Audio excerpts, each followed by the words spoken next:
Magandang araw sa inyo. Ngayon ay ipapakilala ko ang isa sa mga naging bayani ng Pilipinas na kilala bilang ama ng pambansang aklatan.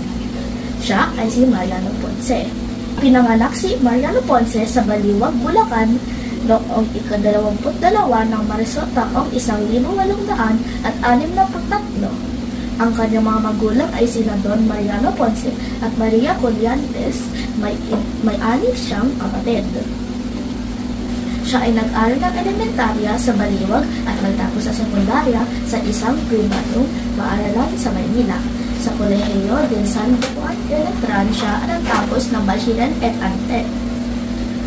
Nag-aral din siya ng medisina sa Universidad Central ng Madrid. Nakilala siya bilang propagandista, manunulat, manggagamot at tanyag na reformista sa panahon ng propaganda. Patnugot siya ng pahayagang La Solidaridad at aktibong kasapi ng Asosasyon Hispano-Filipino. Noong panahon ng propaganda, gumamit siya ng sagisag na tikbalang, naming at kalikulako sa kanyang pagsusulat. Kilala siya bilang aktibong manaliksik ng mga propagandista. Noong 1898, ipinadala siya ni General Emilio Aguinaldo sa bansang Hapon upang makipag-ugnayan sa mga opisyalis ng pamahalaan doon.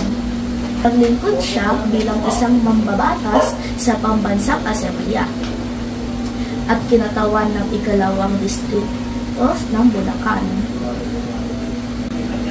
Isinulong niya ang pagtatatag ng pambansang aklatan ng Pilipinas.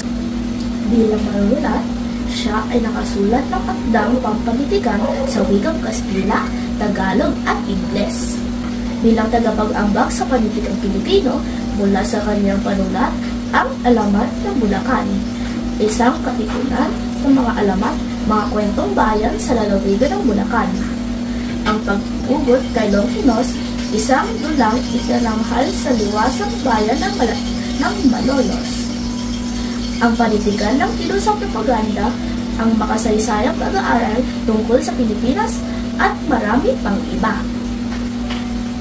Namatay siya sa sakit ng tuberculosis sa Hong Kong noong ika-23 ng Mayo taong 1918.